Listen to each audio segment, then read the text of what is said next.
Hello friends, मैं संदेश अपने यूट्यूब चैनल पर आप सभी लोगों का स्वागत करता हूं। और मॉनसून का ही दूसरा लेक्चर। अब हम लोग थ्योरीज में प्रवेश कर चुके हैं और आज की इस अध्याय में हम लोग देखेंगे दो थ्योरीज। पहली तो मोस्ट इम्पोर्टेंट है, थर्मल कॉन्सेप्ट, तापीय संकल्पना, और दूसरी एरोलॉजिकल कॉन्सेप्ट। एक बार जनरली हम लोग सभी थ्योरीज के नाम देख लेते हैं। Thermal concept, aerological concept, dynamic theory, easterly jet theory और मोनेक्स थ्योरी। ये आपकी टोटल 5 थ्योरीज हैं। ठीक है, 1686, 1948, 1951, 1952, 1972। 5 थ्योरीज हैं जिसमें कि ये दो थ्योरीज हम आज के लेक्चर में देखेंगे, इसको एक अलग लेक्चर में देखेंगे और इन दोनों को एक अलग अध्याय में देखेंगे। तो टोटल हमारे जो थ्योरीज के 3 चैप्टर्स होंगे। तो आज के इस अध्याय में हम लोग शुरू करते हैं कहाँ से? Thermal concept, heli.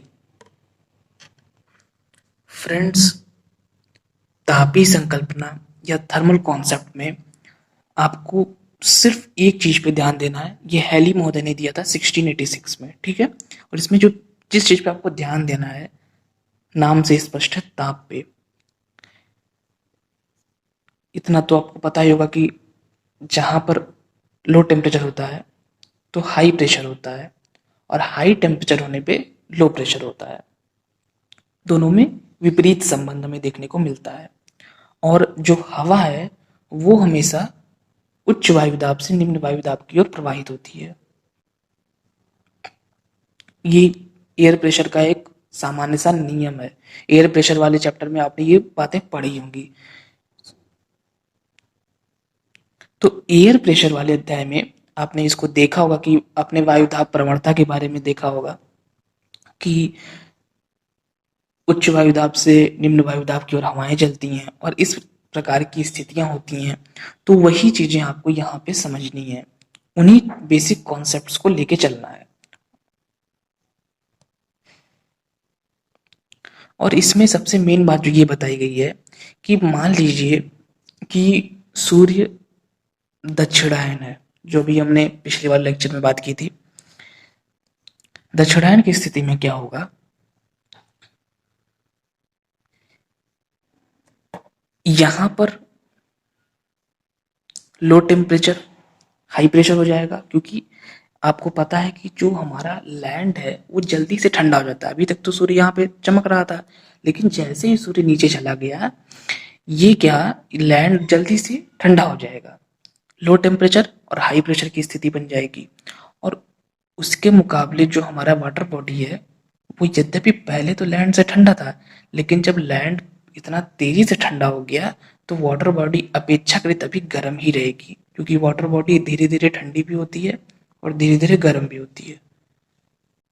तो जो इसमें स्थितियां फाइनली बनेंगी वो यही बनेंगी कि यहाँ पर हाई प्रेशर है और यहाँ पर हाई टेम्परेचर लो प्रेशर है, क्योंकि जो हमारा वाटर बॉडी है वो अपेक्षाकृत अगर कंपैरिजन करेंगे हम टेम्परेचर में, तो यद्यपि पहले जो स्थिति थी तो वाटर बॉडी ठंडी थी और ये जो लैंड हमारा था ये काफ़ी गर्म था। लेकिन जब चूंकि तेजी से इसने रिलीज किया टेम्परेचर, लैंड जो हमारा है,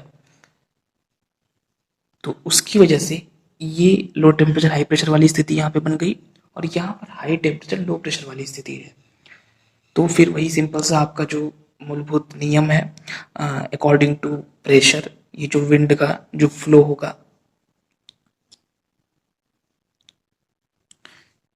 high pressure to low pressure, ये विंटर मानसून में इस प्रकार की जो स्थिति बन रही है। और इसके बाद जस्ट ये अगर हम सेकंड वाले फिगर को देखें तो ये समर मानसून वाली स्थिति में जस्ट इसकी अपोजिट वाली स्थिति रहेगी। इसमें यहाँ पर उत्तरायण की स्थिति में ये हाई टेम्परेचर लो प्रेशर वाली स्थिति यहाँ रहेगी, क्योंकि लैंड वही वाला नियम फिर से है कि जल्दी गर्म और जल्दी ठंडा। तो जब उत्तरायण वाली स्थिति है तो और नॉर्दर्न हेमिस्फीयर में लैंड पार्ट भी अधिक है, तो हाई टेम्परेचर लो प्रेशर वाली स्थिति और अपेक्षाकृत वाटर बॉडी, सिंपल सी बात है कि low low temperature high pressure वाली कंडीशंस रहेंगी वाटर बॉडी में। और फिर अकॉर्डिंग टू द लॉ जो विंड का जो फ्लो होगा वो towards high pressure to low pressure, और that is called summer monsoon. ये जो हम लोग यहाँ पर टू ब्रांचेस देख रहे हैं, बे ऑफ बंगाल एंड ये आपकी अरेबियन ब्रांच। तो जो हैली का ये थर्मल कॉन्सेप्ट है ये टोटली डिपेंड कर रहा है जो दो हमारे मेनली लॉज हैं। एक तो उनका एक पूरा का पूरा हर जगह यही बात चल रही है कि प्रेशर में और टेम्परेचर में जो विपरीत रिलेशन है वो आपको दिमाग में रखना पड़ेगा अगर आपको थर्मल कॉन्सेप्ट को अच्छे से समझना है। और दूसरा, लैंड जल्दी गर्म भी हो जाता है, जल्दी ठंडा भी हो जाता है, और वाटर बॉडी देर से गर्म होती है, देर से ठंडी होती है। बस ये दो चीज़ें अगर आप दिमाग में रखेंगे तो पूरा का पूरा जो आपका थर्मल कॉन्सेप्ट है वो आप आसानी से समझ लेंगे। फिर से अगर हम जल्दी से बता दें थोड़ा, जब सूर्य यहाँ से शुरू करते हैं, जब सूर्य उत्तरी गोलार्ध में चमक रहा है मान लीजिए, तो लैंड जल्दी गर्म हो जाएगा, हाई टेम्परेचर लो प्रेशर की स्थिति हो जाएगी, वाटर बॉडी अपेक्षाकृत कम गर्म होगी, तो लो टेम्परेचर हाई प्रेशर अपेक्षाकृत लैंड के, तो हाई प्रेशर से लो प्रेशर की हवा चलने लगेगी।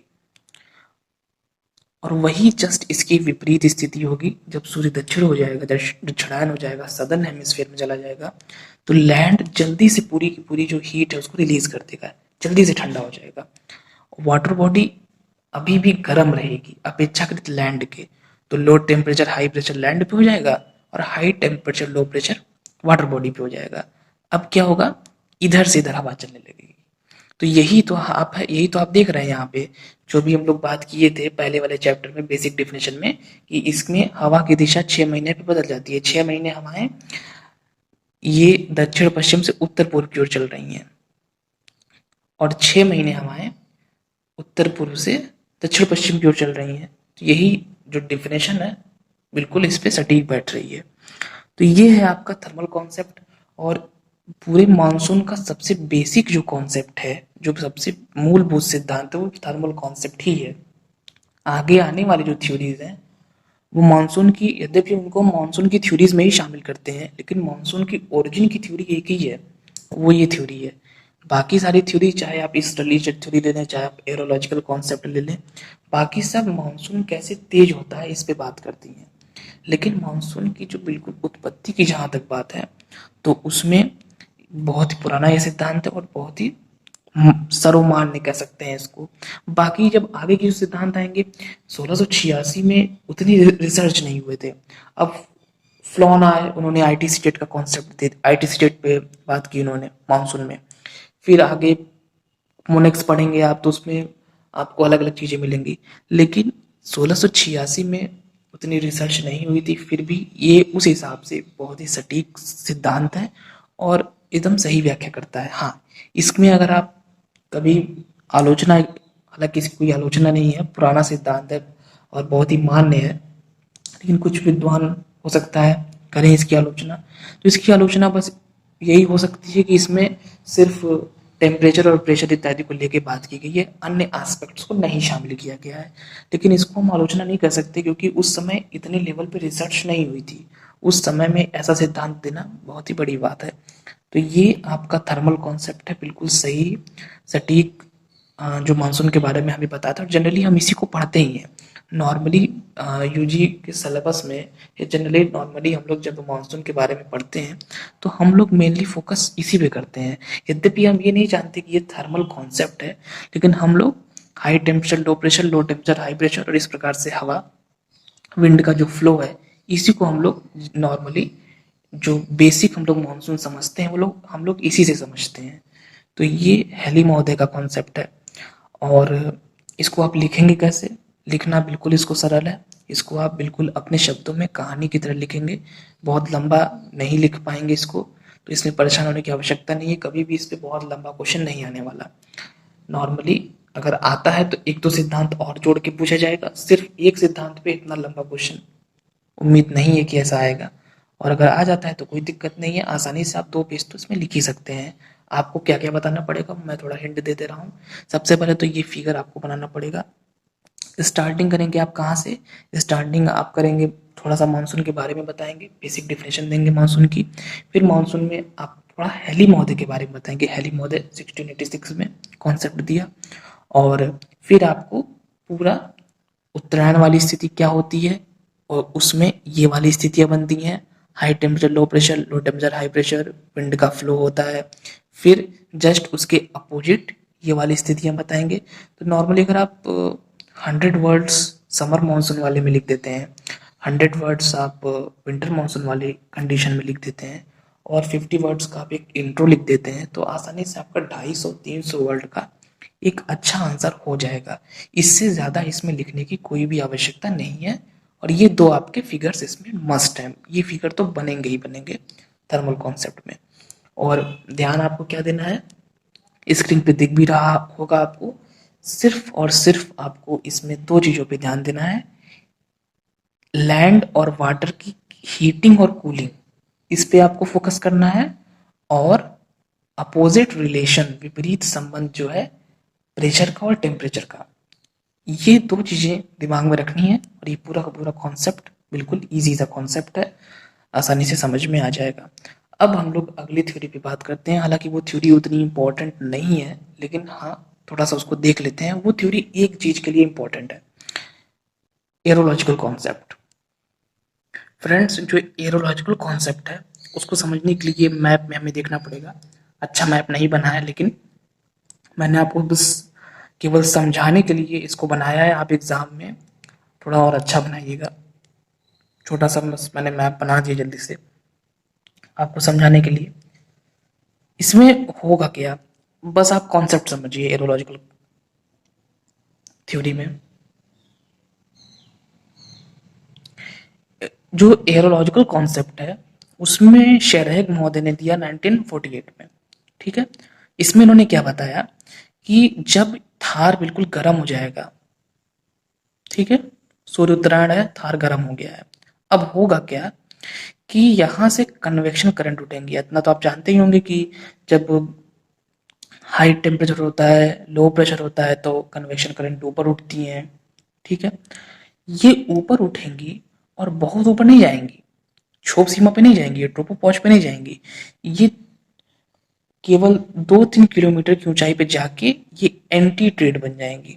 ट्रेड तो सरफेस पे चलती हैं, ठीक है, ये एंटी ट्रेड हो जाएंगी, मतलब ट्रेड से थोड़ा ऊपर, मतलब ट्रेड तो नीचे चलती हैं, ये ट्रेड से थोड़ा ऊपर चलेंगी, तो ये एंटी ट्रेड, वहां से ये नीचे उतरेंगी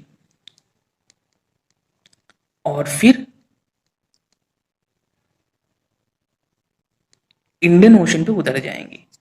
इंडियन ओशन पे आप पहले से जान रहे हैं, हवा हमेशा उच्च वायुदाब से निम्न वायुदाब की ओर प्रवाहित होती है, ठीक है।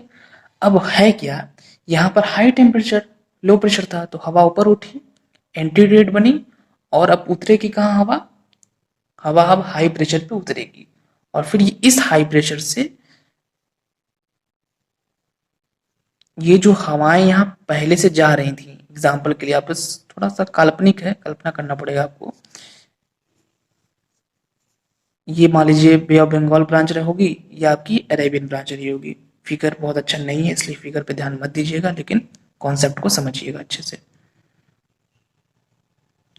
अब होगा क्या, ये यहाँ से उठी convection current third third desert से, ये बन गई आपकी एंटी ट्रेड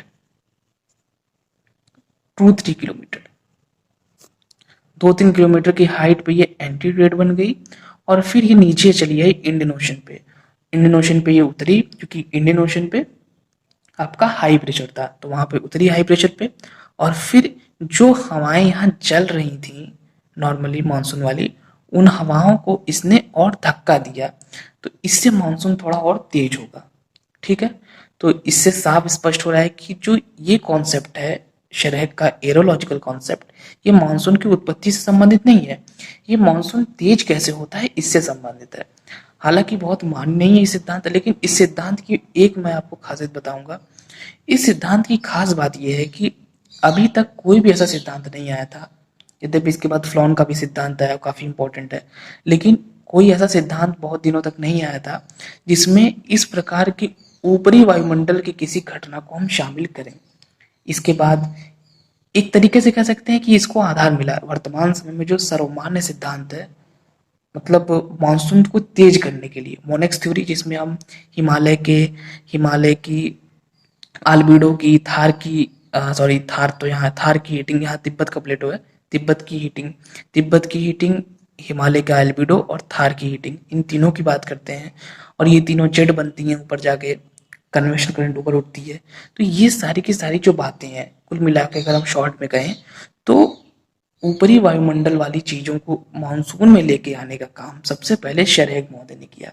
इससे आगे चल के जब कोटेश्वरम और कृष्णा ने ईस्टर्ली जेट थ्योरी दी और फिर जब मोनेक्स थ्योरी आई, तो कहीं ना कहीं उसका आधार जो उनको मिला वो एरोलॉजिकल कॉन्सेप्ट से ही मिला। तो बस इतना ही इसका मतलब है, इतना ही इसका सिंपल सा कॉन्सेप्ट है। अब मैं इसको आप लोग नोट कर लीजिए, ये टेक्स्ट मैटर है उसका, सिद्धांत का। एरोलॉजिकल कॉन्सेप्ट जर्मन जियोग्राफर शेरेग ने 1948 में दिया। इन्हीं ऊपर की हवाओं के बारे में ज्ञान हो गया था और इन्होंने बताया कि थार डिजर्ट से उठने वाली कन्वेक्शन करंट 2-3 किलोमीटर की ऊंचाई पर एंटीटेड बनती है। वास्तव में ये हवाएं उत्पत्ति का रीजन नहीं इंडियन मानसून की है, बल्कि इंडियन मानसून को और अधिक ये तीव्र करने का काम करती है। फिगर में भी मैंने आपको ये चीज बताई थी, तो जो चीज मैंने फिगर में बताई है वही चीज सेम टू सेम यहाँ पर टेक्स्ट में भी लिखी हुई है। तो इसको स्क्रीनशॉट ले लीजिए, नोट कर लीजिए। फिगर जैसा मैंने बनाया था, थोड़ा सा अच्छा सा फिगर बना के उस प्रकार से आप दिखा सकते हैं कि यहाँ से हवा उठ रही है फिर नीचे आ रही है, इस तरीके से दिखा दीजिएगा उसको। तो ये इस अध्याय में इतना ही। दो थ्योरीज हम लोगों ने देख ली हैं, ज़्यादा थ्योरीज मैं एक अध्याय में नहीं बताऊंगा क्योंकि थ्योरीज सब अलग अलग है, तो सबका कॉन्सेप्ट अलग अलग है, तो मिक्स हो जाएगा। इससे अच्छा है कि हम लोग अलग अलग चैप्टर्स में उसको अच्छे से पढ़ेंगे। तो फिलहाल इतना ही। वीडियो अगर आपको अच्छा लगा हो तो वीडियो को लाइक करें, शेयर करें, और आप कुछ कमेंट्स हो, कुछ सुझाव हो तो आप कमेंट बॉक्स में लिख सकते हैं। कहीं कुछ प्रॉब्लम आ रही हो समझने में तो वो भी आप कमेंट बॉक्स में लिख सकते हैं। फिलहाल इतना ही। Thank you friends.